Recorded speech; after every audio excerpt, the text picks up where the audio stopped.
என்ன இவ்வளோ நேரம் ஆச்சு? இந்த சிவா என்னை மட்டும் சீக்கிரம் கிளம்பி வந்துடும் சொன்னார். ஆனால் அவனை என்ன ஆளை காணோம். இனிமேல் நம்மளும் எங்கேயாச்சும் கூப்பிடுவேன்ல, அப்போ அதுக்கு லேட்டாக கிளம்பி போகணும். அப்போ தான் தெரியும். ஹே மீரா, எப்படி இருக்க? நல்லா இருக்கியா? ஹே தேவி, எப்படி இருக்க?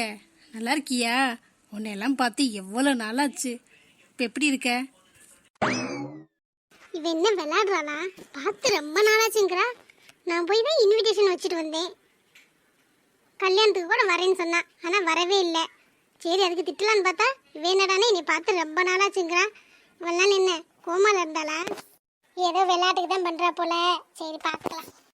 என்னடி, நான் கேட்டுக்கிட்டே இருக்கேன், நீ பதில் சொல்லாமல் நிற்கிறேன். பார்த்து எவ்வளோ நாளாச்சு. எப்படி இருக்க?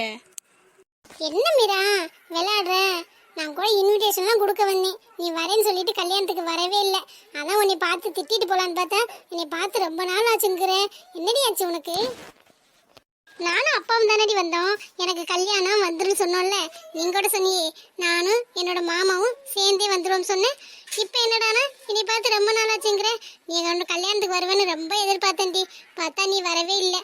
ஏன்டி, என்னாச்சு? உனக்கும் கல்யாணம் சொன்னேன், கல்யாணம் ஆயிடுச்சா? என்ன தேவி சொல்கிற? நான் எனக்கு கல்யாணம் சொன்னனா?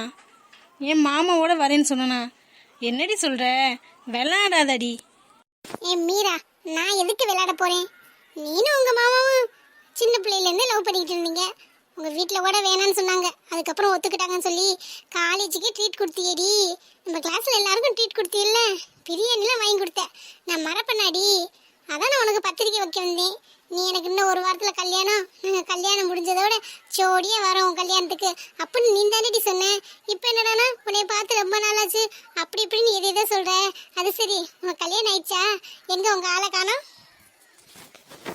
இல்லடி, இன்னும் கல்யாணம் ஆகலை. ஓ, கல்யாணத்தை மறுபடியும் தள்ளி வச்சுட்டாங்களா? உங்கள் அம்மா இப்போதான் ஒத்துக்கிட்டாங்க. மறுபடியும் வேதாள முருங்கை மரம் ஏறிச்சடி. அது சரி, நீ எப்படியாச்சும் வீட்டில் சம்மதிக்க வச்சிருவேன். அப்புறம் உங்கள் மாமாவை கேட்டேன்னு சொல்லு. வீடு பக்கத்துலலாண்டி இருக்கு. ஃபோன் பண்ணுறேன், வந்துடுடி. கல்யாணத்துக்கு தான் வரல, அட்லீஸ்ட் சும்மாச்சும் வந்து பார்த்துட்டு போடி. சரி தேவி, நான் ஒரு நாள் வரேன். ஆமாம், நீ மட்டும் என்ன தனியாக வந்திருக்க? இல்லைப்பா, தேட்டருக்கு தான் வந்தோம். டிக்கெட் எடுக்க போயிருக்காரு. உன்னை பார்த்தனா, அதான் உன்னை பார்த்துட்டு போகலான்னு வந்தேன். சரி, நான் வரவா?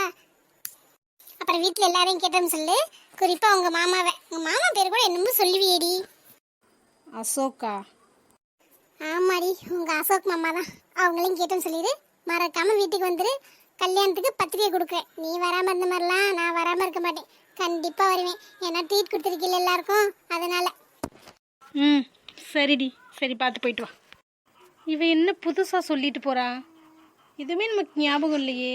நான் அசோக் மாமாவை லவ் பண்ணனா? 2 பேருக்கும் கல்யாணம் அப்படின்னு பேசுனாங்களா? இவன் என்ன புதுசு புதுசாக சொல்கிறா? இவன் சொல்கிறது உண்மையாக இருக்குமா? எதுவுமே தெரியலையே. எப்படி நம்புறது? இவன் வேறு கல்யாணத்துக்கு பத்திரிக்கை வைக்கலாம் வந்தோன்னு சொல்கிறா. ஆனால் எனக்கு ஏன் எதுவுமே ஞாபகம் வர மாட்டேங்குது.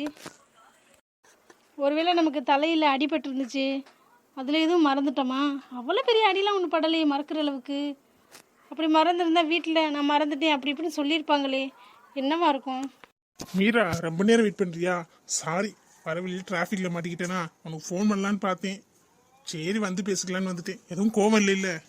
இல்லை சிவா, அதெல்லாம் ஒன்றும் இல்லை. இப்போ தான் வந்தேன். அதோட என் ஃப்ரெண்டு ஒருத்தி வந்திருந்தாளா, அவள் கூட பேசிகிட்டு இருந்தல, நேரம் போனதே தெரியல. சரி வா போகலாமா? டிக்கெட் நான் ஆன்லைன்லேயே எடுத்துட்டேன்.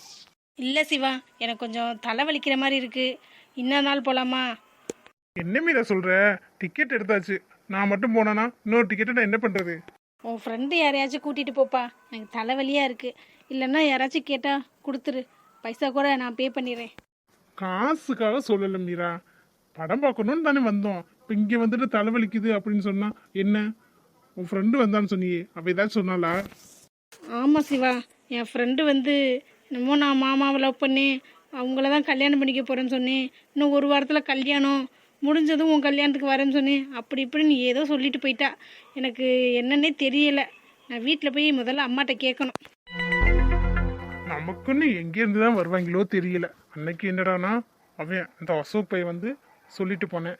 இப்போ என்னடானா ஃப்ரெண்டுன்னு ஒருத்தி வந்திருக்கா. ஒருவேளை அவன் ஏற்பாடு பண்ணி வந்திருப்பாளா, இல்லை தெரியாமல் யதார்த்தமாக நடந்துச்சா? எப்படி நடந்தாலும் நமக்கு டேஞ்சர் தானே. மீரா வாட்டுக்கு அவள் வீட்டில் போய் கேட்டு எல்லாத்தையும் சொல்லிட்டாங்கன்னா நமக்கு பெரிய ஆப்பாயிருமே. மீரா நமக்கு கிடைக்க மாட்டாளே. இப்போ என்ன பண்ணுறது? ஏதாச்சும் செஞ்சு மீரா மனசை மாற்றணும். என்ன மீரா சொல்கிற? உன் ஃப்ரெண்டா இப்பெல்லாம் சொன்னா? ஆமாப்பா, நான் அவளை பார்த்து ரொம்ப நாளாச்சே அப்படின்னு கேட்டேன். அவள் தான், நான் தான் உன் வீட்டுக்கு பத்திரிக்கை வைக்க வந்தேன், நீங்களும் உனக்கும் உன் மாமாக்கும் கல்யாணம், நாங்கள் கல்யாணம் முடிச்சு ஜோடியாக வரோம் அப்படின்னு சொன்னீங்க. இப்போ பார்த்தா நான் பார்த்து ரொம்ப நாளாச்சு அப்படின்னு சொல்கிற அப்படின்னு சொல்லி ஏதேதோ சொல்லிட்டு போயிட்டா. அதான் எனக்கு ஒன்றுமே புரியலை. நான் போய் ஃபஸ்ட்டு அம்மாட்ட எல்லாத்தையும் கிளியர் பண்ணிவிட்டு அதுக்கப்புறம் இன்னொரு நாள் படத்துக்கு போகலாம். என்ன மீரா நீ இப்படி இருக்க? யார் சொன்னாலும் நம்பிடுவியா? இப்படிதான் அன்னைக்கு உங்கள் அசோக் மாமா வந்து என்கிட்ட பேசினாரு. அதே மாதிரி இவளும் அவங்களோட ஆளாக இருந்தா, அவங்க சொல்லி வந்திருந்தா அந்த மாதிரி யோசிக்கவே மாட்டியா மீரா? உன்னைய கல்யாணம் பண்ணிக்க சொல்லி கம்பல் பண்ணுறாங்கல்ல, உன்னைய ஒத்துக்க வைக்கிறக்காண்டி அவங்க ஏதாச்சும் பிளான் போட்டிருந்தா? ரெண்டு வேளை யோசிக்கிறா, அது நமக்கு நல்லது. அப்படியே மனசை மாற்றிட வேண்டியதான். என்ன சிவா சொல்கிற? எல்லாம் அப்போ செட்டப்னு சொல்ல வரியா? ஆமாம் மீரா, ஏன் இருக்கக்கூடாது? ஆல்ரெடி அசோக் வந்து என்கிட்ட பேசினப்பில்ல இல்லை, அந்த மாதிரி இருந்தா உங்கள் வீட்லேயும் கம்பல் பண்ணிக்கிட்டு தானே இருக்காங்க. ஒருவேளை நீ பாட்டுக்கு என்னையே கல்யாணம் பண்ணிக்கிறோன்னு சொல்லிட்டேன்னா அந்த பயத்தில் இந்த மாதிரி செய்யலாம்ல. அந்த ஆங்கிள்லேயும் நம்ம யோசிச்சு பார்க்கணும்ல. கரெக்டாக உன் ஃப்ரெண்டு இத்தனை நாள் வராமல் இன்னைக்குன்னு, அதுவும் நீ இருக்கிற இடமா பார்த்து தெரிஞ்சு வந்திருக்கானா? அப்போ யாரோ சொல்லி தானே வந்திருக்கா. சிவா சொல்கிறது ஒரு வகையில் கரெக்டாக தானே இருக்குது. அந்த மாதிரி நடக்கிறதுக்கு வாய்ப்பு இருக்குல்ல. அம்மாவும் அப்பாவும் அதே முடிவில் தான் இருக்காங்க. ஒத்துக்க வைக்கிறக்காண்டி இந்த மாதிரி ஏதாச்சும் பிளான் போட்டால் கண்டிப்பாக நடக்கும். எல்லாம் அந்த அசோக்கோட வேலையாக தான் இருக்கும். இதுவும் செய்வேன், இன்னமும் செய்வேன். வந்து சிவாட்ட பணிஞ்சு பேசி பார்த்தேன், மிரட்டி பேசி பார்த்தேன். அது முடியாது தெரிஞ்சோடனே இப்போ என்னைய கவுக்குறாகலாம், அதுவும் என் ஃப்ரெண்டை வச்சே. என்ன மீரா, நான் சொல்கிறது எல்லாம் ஓகே தானே?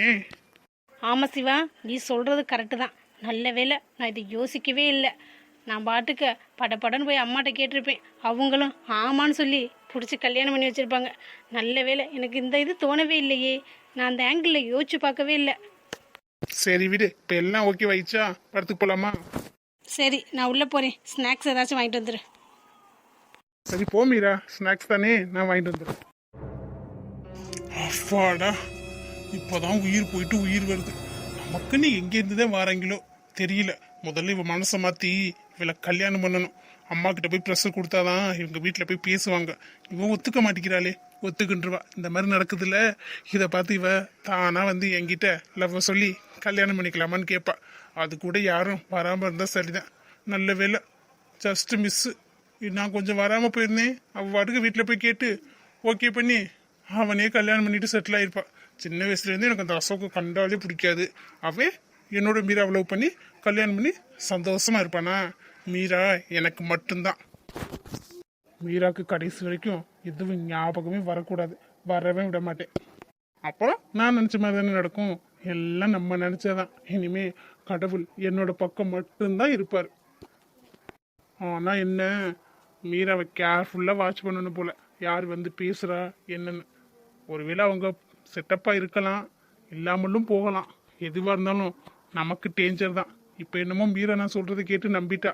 மறுபடியும் நம்பாமல் வீட்டில் போய் கேட்க ஆரம்பிச்சிட்டா, அவ்வளோதான், என் சோலி முடிஞ்சு.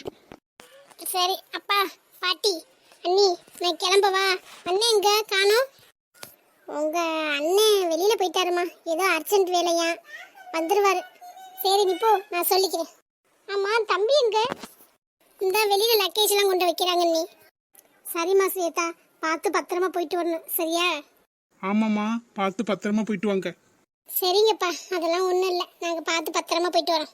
அண்ணன்ட்ட சொல்லிட்டு போகலான்னு பார்த்தேன், அண்ணன் தான் வேலைன்னு போயிடுச்சு போல. சரி நான் ஃபோன் பண்ணி சொல்லிக்கிறேன். சரி நான் கிளம்புவா பாட்டி. கிளம்புடி, நல்ல நேரத்துக்கு புறப்பட்டு போங்க. என்ன, யாரும் திரும்ப கூட மாட்டேங்கிறாங்க.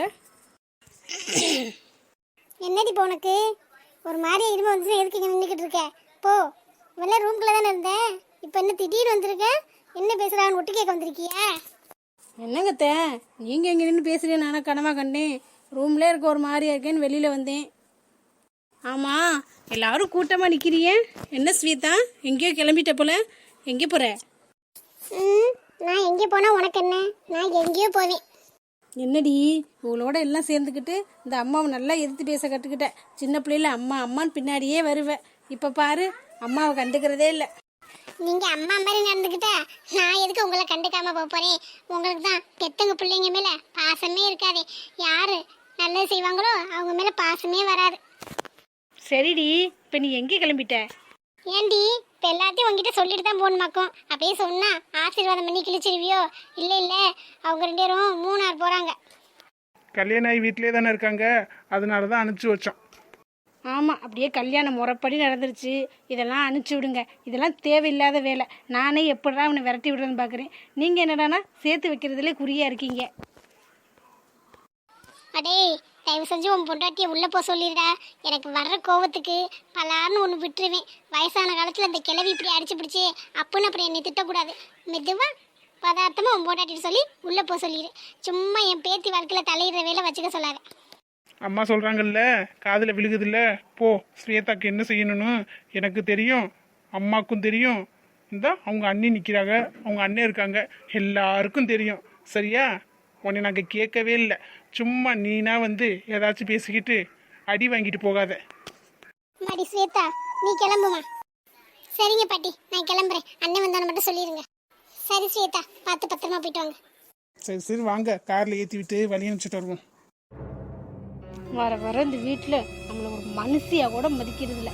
பத்தாக்குறைக்கு இந்த கிழவி என்னைக்கு வந்துச்சோ அன்னைக்கு போச்சு. இந்த வீட்டில் நிம்மதியும் இல்லை, ஒன்றும் இல்லை. வேலையெல்லாம் நான் தான் செய்கிறேன். நான் மட்டும் எதுவும் பேசக்கூடாதான், அவங்க பார்த்துப்பாங்களாம். அப்புறம் நான் எதுக்குதான் இந்த வீட்டில் இருக்கேன்? இதுக்கு ஏதாச்சும் ஒரு வழி பண்ணணும். போய் மித்ராவை பார்த்தா தான் சரி வரும். என்னங்க ஆண்டி பார்க்கணுன்னு சொன்னீங்க? துணி கடைக்கு வர சொல்லியிருக்கீங்க. என்னங்க ஆண்டி, எனக்கு ஏதாச்சும் ட்ரெஸ் இதுக்கு எடுத்து கொடுத்து ஏதாச்சும் கரெக்ட் பண்ணலான்னு பார்க்குறீங்களா? பரவாயில்ல, எடுத்து தாங்க. நானுமே எடுக்கணும் தான் நினச்சேன். நல்ல வேலை நீங்களாம் எடுத்து தரணும்னு வந்துட்டீங்க. வாங்க ஆண்டி, கலெக்ஷன்லாம் சூப்பராக இருக்குது, பார்க்கலாமா? என்ன மித்ரா நீ வேற. ஏன் மித்ரா, நானே வயிற்றுச்சலில் இருக்கேன். உனக்கு ட்ரெஸ்ஸு தானே, என் மனசு குளிர்ற மாதிரி ஏதாச்சும் பண்ணு, உனக்கு நான் ட்ரெஸ் வாங்கி தரேன். என்னங்க ஆண்டி பண்ணணும் சொல்லுங்கள். என்னம்மா சொல்ல போகிறேன், வீட்டில் யாருமே என்னை மதிக்க மாட்டேங்கிறாங்கம்மா. பத்தாக்குறைக்கு இந்த ஸ்வேதா வேற கல்யாணம் பண்ணிட்டு வந்துட்டாளா? அவளை என்னடானா மூணாருக்கு ஹனிமூன் அனுப்புகிறாங்களாம். என்னன்னு கேட்டதுக்கு என்னை பேசவே கூடாதுங்குது அந்த கிழவி. நீ அந்த வீட்டில் வந்து ஒரு வாரம் இருமா, அப்போ தான் அந்த கிழவி கொஞ்சம் அடங்கும். அச்சோ, அந்த வீட்டுக்கா? அந்த கிழவி தான் அங்கே தானே இருக்கு. நான் வரல, என்னை பார்த்து அந்த கிழவி பயப்படும். நான் தான் அந்த கிழவியை பார்த்து பயப்படுவேன். நான் வீட்டை விட்டு எதுக்கு வந்தேன் தெரியுமா? அந்த கிழவிக்கு பயந்துதேன் ஆண்டி. என்ன மித்ரா சொல்கிற? அப்போ அந்த கிழவிக்கு பயந்துதே நீ வந்தியா? அதானா சரியான கிழவி தான். இருந்தாலும் என்னம்மா நீனே இப்படி பயப்படுன்னு சொல்கிற? உடனே வச்சு நான் ஏதாச்சும் ஒரு பிளான் போடலான்னு பார்த்தா நீ இப்போ வீட்டுக்கு வரமாட்டியா? அந்த கிழவியை பற்றிட்டு வேணா சொல்லுங்க, நான் வந்திருக்கேன். அந்த கிழவி இருக்கிற வரைக்கும் நான் அந்த வீட்டுக்கு வரமாட்டேன். அந்த வீட்டுக்கு வந்தால் அதை செய்யி இதை செய்யணும், நம்ம இடுப்பு எலும்பு உடைச்சிடும். அங்கேருந்து வந்ததுலேருந்து ஒரு வாரம் எனக்கு வேலை பார்த்தது இடுப்பு வலி தெரியுமா ஆண்டி? இனிமேல் அந்த வீட்டுக்கு நான் வரமாட்டேன். எதாக இருந்தாலும் நீங்களே பார்த்துக்குங்க. வேணா ஒன்று பண்ணலாம், நான் வெளியிலேருந்து வேணால் ஏதாச்சும் ஐடியா கொடுக்குறேன், நீங்கள் ஃபாலோ பண்ணுங்கள். எங்கேம்மா யாருமே நான் சொல்கிறத கேட்க மாட்டேங்கிறாங்க. பத்தாக்குறைக்கு இந்த ஸ்வேதா வேற. ஆண்டி நடந்தது நடந்துருச்சு. ஸ்வேதா கிட்ட போய் கட்டி கட்டலாம் பேசாதீங்க. பாசமாக இருக்கிற மாதிரி பேசி ஈஸியாக நம்ம வழியை கொண்டு வரணும். நீங்கள் ஆரம்பத்தில் இப்படி பேசுனீங்கன்னா அவள் கடுகடுன்னு தான் விழுவா. அவள் வாட்டுக்க ராகுல் வீட்டுக்கு போயிடாம பார்த்துக்கோங்க. நீங்கள் ஆரம்பத்துலேருந்து நல்லா பேசியிருந்தீங்கன்னா இந்த ஹனிமூன் போகிறதே தடுத்துருக்கலாம்ல. எல்லாம் உங்களால தானே. சரி, நடந்தது நடந்துருச்சு. இனிமேல் நான் சொல்கிற மாதிரி செய்யுங்க. ஓ, அப்படி சொல்கிறியோ மித்ரா? முன்னாடியே உன்னை வந்து பார்த்துருக்கணும், பார்க்காம விட்டது தான் தப்பாக போச்சு. சரி விடு, இனிமேல் நீ என்ன சொல்கிறியோ அதையே நான் கேட்டுக்கிறேன். ஆமாங்கண்டி, நல்லவங்க மாதிரி நடித்தாதான் ஸ்வேதாலாம் நம்புவா. இல்லைன்னு வச்சுக்கோங்களே, உங்கள் பிள்ளையும் உங்ககிட்ட இல்லை, உங்கள் மகளும் உங்ககிட்ட இல்லை. எல்லாரையும் பிரித்து நான் நிற்கிறீங்க பாருங்கள் தனி மரம், கடைசி வரைக்கும் அப்படியே நிற்க வேண்டியதான். இல்லைம்மா மித்ரா, அப்போல்லாம் எதுவும் ஆகக்கூடாது. ஏதாச்சும் ஒன்று பண்ணுவோம் நம்ம. சரிங்க ஆண்டி, நான் எதுக்கு இருக்கேன், கவலை விடுங்க. நீங்கள் கதறதெல்லாம் பார்க்கும்போது நல்லாத்தான் இருக்குது. ஆனால் நீங்கள் மட்டும் கதறது பத்தாதே, வீட்டில் உள்ள எல்லாரும் கதறணும். அதுக்கு ஏதாச்சும் ஒன்று பண்ணணுமே. பண்ணலாம், பண்ணி தானே ஆகணும். பாவம் இந்த ஆண்டி என்னை என்ன நம்பிக்கிட்டு இருக்காங்க. ஒரு தடவை பட்டுமே திருந்தலை. நம்ம என்ன பண்ணுறது? நானாக போய் வழிக்கு கூப்பிட்டேன், அவங்களா வர்றாங்க. என்ன பண்ணுறது? அதுவும் நமக்கு நல்லது தானே. நம்ம வாழ்க்கைக்கு எடுத்துட்டு அவங்க மட்டும் சந்தோஷமாக இருக்கலாமா? இருக்கக்கூடாதுல்ல. நம்மளால் முடிஞ்சதை பண்ணுவோம். அவங்க அழுதா அழுகட்டும், நமக்கு என்ன வந்துச்சு? எப்படியோ நம்ம நினச்சது எல்லாம் நடந்தால் சரிதான். இந்த ஸ்வேதாவை இந்த ராகுல்கிட்டருந்து பிரித்து எப்படியாச்சும் என் தம்பிக்கு கல்யாணம் பண்ணி வச்சிடலாம். வேணாம் கல்யாணம்லாம் வேணாம். அவள் தனி மரமாக இருந்து கஷ்டப்படட்டும். அப்போ தான் என் தம்பி சந்தோஷப்படுவேன். அந்த சாதனை அவளையும் கார்த்தியும் பிரிக்கணும். ஒரு பிளான் வச்சுருக்கேன். இப்போவே எக்ஸிக்யூட் பண்ண வேண்டியதான். நாளையிலேருந்து அதுக்கான ப்ராசஸை ஆரம்பிக்க வேண்டியதான். அதுக்கு ஒரு ஆள் தான் தேவையில்லை. இன்றைக்கி ஒருத்தங்க வர்றாங்க, கரெக்டாக வந்தால் நாளைக்கே பிளான் ஆரம்பிச்சிடலாம்.